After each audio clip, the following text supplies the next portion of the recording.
So, if I asked you to name the most common eating disorder in America, you would probably guess anorexia or maybe bulimia. Right, I think that's what most people would immediately jump to. Yeah, exactly. Huh. And, well, you would be wrong. Today, we are unpacking a condition that actually affects more people than both of those combined. Which is pretty shocking when you really think about it. It is, yet it remains, buried under this mountain of silence, profound shame, and, frankly, hidden food wrappers. We are talking about binge eating disorder, or BED. Yes, and to do this, we're looking at a really detailed clinical overview provided by Coping and Healing Counseling, or CHC for short. Right. They're a specialized telehealth therapy practice based out of Georgia. And, their clinical notes offer just a fascinating window into how modern medicine is fighting this condition. Yeah, the gap between how society casually views this disorder and, well, what medical science actually dictates is just staggering. Oh, completely. The documentation we are reviewing today completely dismantles the pervasive myths surrounding the condition. It outlines the rigid clinical criteria that define it and, details the evidence-based solutions out there. So whether you are a healthcare professional treating patients or someone trying to support a loved one, or just a curious learner who wants to understand the intersection of human behavior and neurobiology, this deep dive is for you. Absolutely. It's really going to completely reframe how you think about food, willpower, and mental health. So let's start with the sheer scale of the issue, because the numbers in the CHC overview are, they're a massive reality check. Yeah, the prevalence is usually the first thing that catches people off guard. I mean, binge eating disorder affects approximately 2.8% of adults in the United States. Wow, 2.8%. That single statistic represents literally millions of individuals. Exactly. And it is a formally recognized diagnosis in the DSM-5, which, is the diagnostic manual used by mental health professionals everywhere. Right, the gold standard. Yet, despite being the absolute most common eating disorder, it receives, just a fraction of the clinical and public attention compared to conditions like anorexia nervosa. It really does.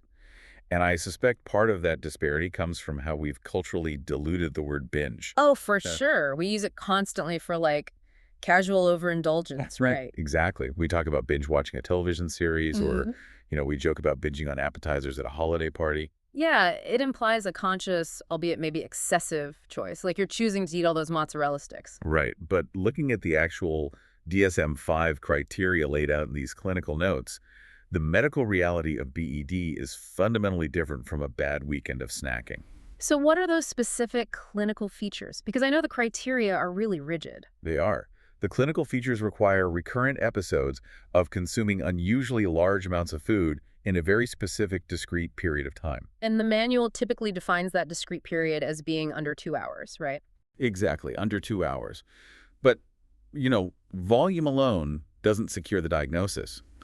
The hallmark of a true clinical binge is a subjective sense of loss of control during the episode. A loss of control. And that's usually accompanied by marked distress afterward, according to the notes. Yes, profound distress. If you're listening to this and trying to visualize that distinction, think about the difference between speeding on the highway and losing your brakes. Oh, I like that analogy. That's a great way to look at it. Right, because casual overeating is like driving 20 miles over the speed limit. You know you're doing it, you're making a choice, and, well, you could hit the brakes if you really wanted to. Exactly. But a clinical binge, within that strict under 2 hour window, is a car with no brakes where the accelerator is just stuck to the floor. Yeah. The driver is panicking, but momentum has completely taken over. It is not a choice, it's a physiological hijack. That's spot on. And exactly how the DSM-5 differentiates this from other conditions is equally fascinating. Because it has to be a sustained pattern, right? Right. The criteria dictate that these episodes must occur at least once weekly for 3 or more months. So we are looking at a very chronic, sustained pattern. But the clinical notes also highlight a crucial negative diagnostic criteria, which I found really interesting. BED is defined by the absence of regular compensatory behaviors. Yes, that absence completely changes the physical and psychological profile of the patient. It's a huge differentiator. So compare that to bulimia, for example. What does that look like? Well, in bulimia nervosa, a binge is typically followed by a compensatory behavior aimed at, quote-unquote, undoing the caloric intake. Right, so that could be purging, compulsive overexercising, or severe fasting. Exactly. But because binge eating disorder lacks those regular compensatory behaviors, the physical manifestations are completely different. And the internal psychological landscape is different too, right? Absolutely. Differentiating BED from bulimia through this specific absence is vital. If a clinician misidentifies the core behavioral loop, the subsequent treatment protocol will just fail. And, that lack of compensatory behavior also ties directly into the psychological barrier, preventing so many from getting that correct diagnosis in the first place. Because it's so hidden. Exactly. Without the visible, dramatic medical crises that are often associated with purging or severe restriction, the disorder just thrives in total secrecy. It really does. The lived experience detailed in the sources is just incredibly heavy. Yeah, patients describe years of secret binges, hiding empty food wrappers in the bottom of the trash or like in the glove compartments of their cars. Terrified of being discovered. Yeah. And from that, they develop this internal narrative that they are fundamentally broken. Which brings us to the biggest hurdle. Shame is consistently cited as the single largest barrier to care, isn't it? Always. And that shame is heavily compounded by how society frames the issue. The cultural narrative basically tells these individuals that they simply lack discipline. I want to push on that societal framing for a moment because this is where the medical community and public opinion really clash violently. They absolutely do. Because if someone is sneaking around, buying excessive amounts of fast food in secret and hiding the evidence, society has heavily conditioned us to view that as a moral failing. Right. Like, it's just a bad habit. Yeah, we are told the solution is to just try harder, have some self-control, or buy a new diet book. So how does the medical community dismantle that specific willpower argument when a patient is sitting in their office feeling like a total failure? Well, the willpower argument is just a fundamental misunderstanding of the condition's actual mechanics. How so? Going back to your car analogy, relying on willpower to stop a clinical binge is like relying on a car's emergency brake while the accelerator is permanently welded to the floor. Oh, wow. Yeah, that puts it in perspective. You might slow down for a second, but you're going to crash. Exactly. You will eventually burn out the brakes and crash anyway. Mm. When a patient is hiding wrappers, they aren't doing it because they're enjoying some secret indulgence. Right. They're doing it because they're experiencing that marked distress and intense shame over an action they feel they have zero control over. Precisely. And the therapy isn't about giving them a stronger emergency brake. It's about teaching them how to unstick the accelerator. I love that. That is the core of the clinical approach right there. It really is. The psychological feeling of being broken is actually an active symptom of the disorder. Wait, really? The feeling of being broken is a symptom itself? Yes. Framing it as a discipline issue is actively harmful to recovery because it creates a catastrophic feedback loop. Oh, because the shame triggers the behavior. Exactly. The shame of a binge spikes cortisol and emotional distress.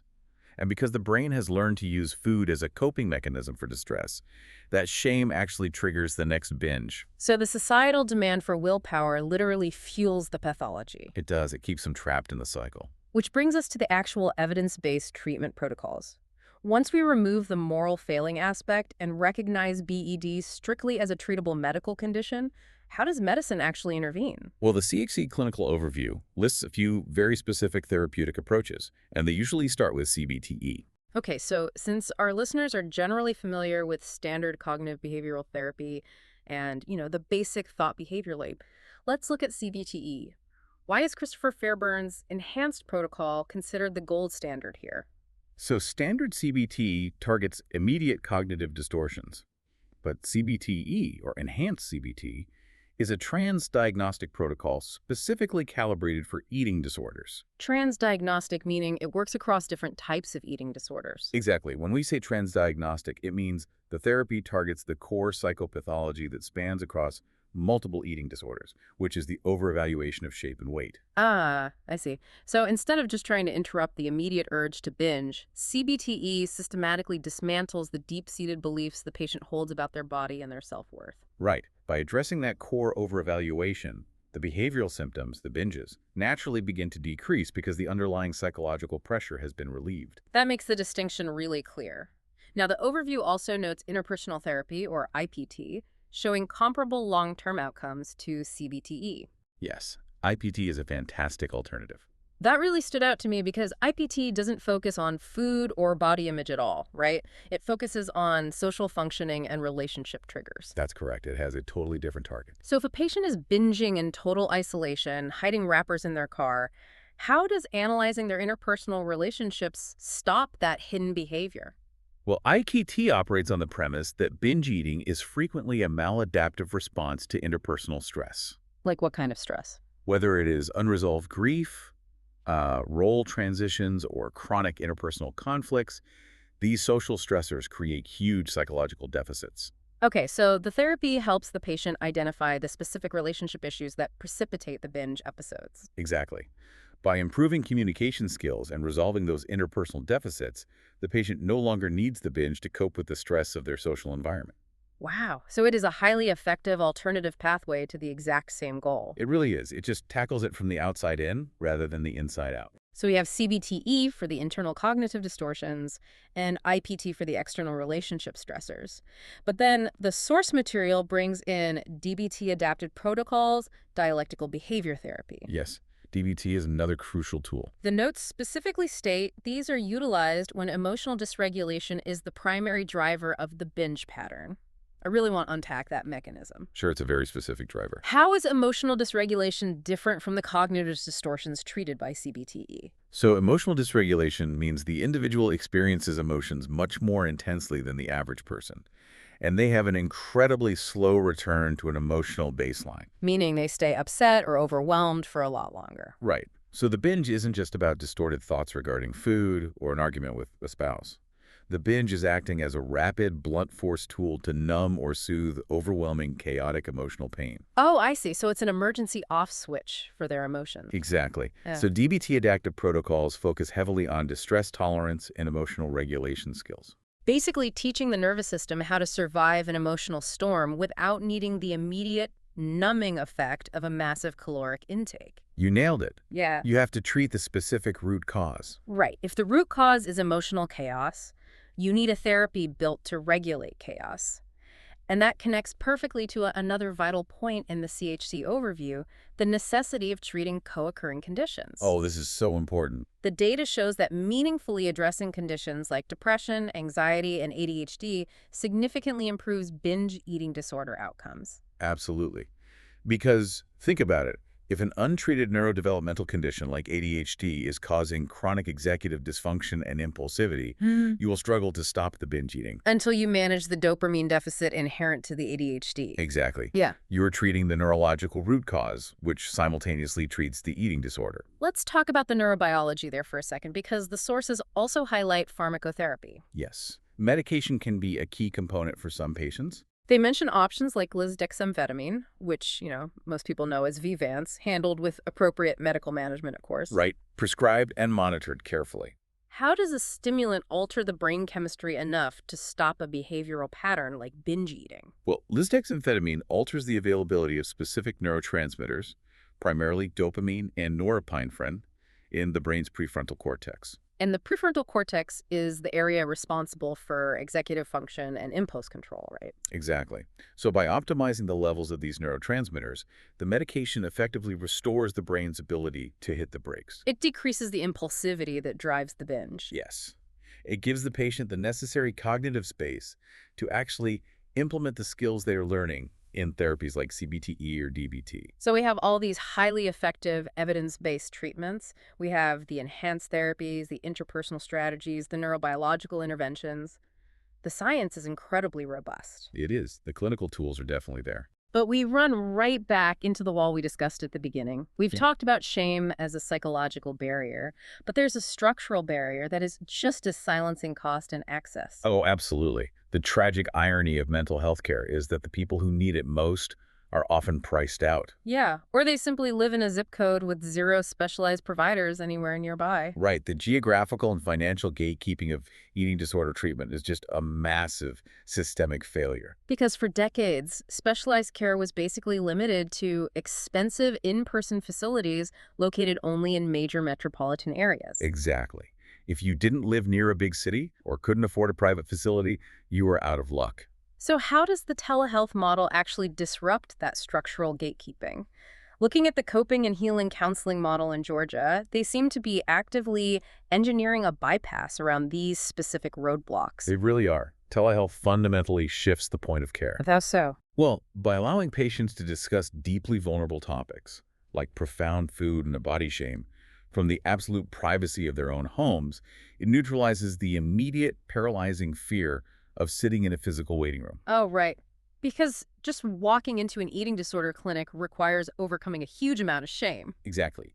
But beyond the psychological comfort, CHC's specific model demonstrates how to actually scale that access. Yeah, the notes mention they are 100% telehealth and fully high-pay compliant.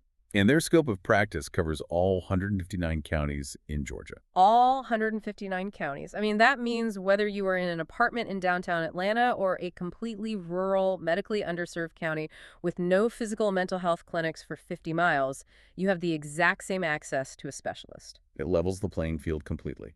And their team is robust, too. Over 15 licensed therapists. Right. The overview mentions licensed clinical social workers, licensed professional counselors, and licensed marriage and family therapists. Yes. And the source notes highlight this as a diverse, culturally competent team, which is critical. Why is that cultural competence so critical for this specific disorder? Well, if we are asking patients to dismantle their deepest sources of shame, they need to see a provider who understands their specific cultural context regarding food and body image. That makes total sense. Different cultures have vastly different relationships with food and family meals. Exactly. And that comprehensive care extends beyond just the eating disorder. Because they treat a wide range of issues, right? Anxiety, depression, trauma and PTSD, grief, relationship stress. Right. So they are fully equipped to handle those co-occurring conditions we identified earlier as being critical to long-term recovery. And they offer individual therapy, couples counseling, family therapy, and even work with teens ages 13 and up. But we have to address the financial side because a robust statewide clinical team doesn't matter if no one can actually afford the session fee. Right. Accessibility is nothing without affordability. According to the clinical overview, CHC is in-network with a massive array of major insurance providers: Aetna, Cigna, Blue Cross Blue Shield, United Healthcare, and Humana.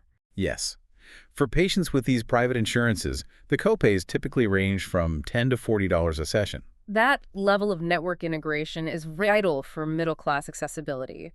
But honestly, the most disruptive detail regarding their financial model is their commitment to Medicaid patients. This is huge. They accept Medicaid at a $0 copay. A $0 copay for specialized licensed mental health care. I mean, that is the definition of removing the gatekeeper. It really is. Someone who is struggling, feeling completely broken, can sit in their own bedroom, pull up their laptop, and receive evidence-based treatment for $0 out of pocket. It's like changing access. It is. If you are listening to this in Georgia and you need them, their website is chalkctherapy.com, or you can email them at support@chalkctherapy.com, and their phone number is 404-832-0102. But, as we talk about the ease of logging onto a computer for help, we do have to look at the warning the clinical notes provide regarding digital spaces. Oh, right. The transition to online health information has led to a massive rise in internet self-diagnosis. Yes, it's a double-edged sword. You scroll through social media, and you see these checklists all the time, like 5 signs you have binge eating disorder. People take a quick internet quiz and just assume they have a clinical diagnosis. Which is incredibly dangerous. The CHC overview specifically contrasts this trend with the BDS-7 screening tool used by professionals. So let's delineate the clinical validity of the BDS-7 versus, a BuzzFeed-style quiz. The distinction really comes down to clinical context and calibration. The BDS-7 is a scientifically validated screening instrument. So it's not just a random list of relatable behaviors? Exactly. It is designed specifically around the strict DSM-5 criteria we explored earlier, specifically targeting that subjective loss of control and the absence of compensatory behaviors. So it is highly calibrated to detect the specific clinical features of the disorder. But the source emphasizes that even the BDS-7 is merely a screener, right? Not a definitive diagnosis. Correct. An internet checklist, or even a validated screener taken in isolation, lacks the ability to formulate a differential diagnosis. And a differential diagnosis is what exactly? It's the process of ruling out other conditions. An online quiz cannot differentiate binge eating disorder from a variant of bulimia, nor can it identify the underlying ADHD or trauma driving the behavior. So, a licensed clinician is still completely necessary to synthesize that screening data with a comprehensive psychological evaluation. Absolutely. Bypassing the trap of risky self-diagnosis by making that licensed clinical care as accessible as the online quiz, that is a true paradigm shift in how we treat the disorder. It really synthesizes the entire journey we've been on today. We started by dragging binge eating disorder out of the dark shadows of secrecy. Yes, and we looked at the hard data affecting 2.8% of adults. Right, and redefined it using those strict DSM-5 parameters, particularly that terrifying subjective loss of control. We dismantled the incredibly harmful societal myth that this is just a failure of discipline. Recognizing it instead as a physiological and psychological hijack, where the accelerator is just permanently stuck to the floor. And from there, we established that because it is a complex medical condition, it requires sophisticated therapeutic interventions. Whether that's utilizing CBTE to rewire the over-evaluation of shape and weight, IPT to manage relationship stressors, DBT-adapted protocols for emotional dysregulation, or pharmacotherapy like lisdexamfetamine to restore neurological impulse control. The path to recovery is paved with evidence-based science. And finally, we saw how the telehealth model, specifically practices like coping and healing counseling in Georgia, is tearing down the structural barriers of geography and prohibitive costs. It allows people to heal in the safety of their own spaces. It fundamentally changes the landscape of mental health care access. It really does. It's incredible to see this kind of shift. But, as we consider that changing landscape, it leaves us with an interesting tension regarding how we interact with technology and our own psychology. Oh, I like where this is going. What is the final thought for us today? Well, if the privacy of our own homes makes it vastly easier to seek treatment for highly stigmatized conditions like BED via telehealth, does the isolation of the internet simultaneously risk trapping people in an echo chamber of self-diagnosis before they ever make that crucial phone call to a licensed clinician?